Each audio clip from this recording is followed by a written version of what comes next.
Scientists recently captured what they think is the very first recording of sharks making noise, and it sounds like clicking. Sharks click with their teeth. That's what they're assuming is happening with the noise that those rig sharks were making.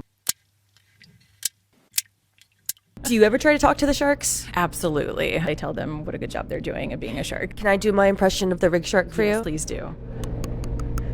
Very good. Were they able to translate that into like plain English?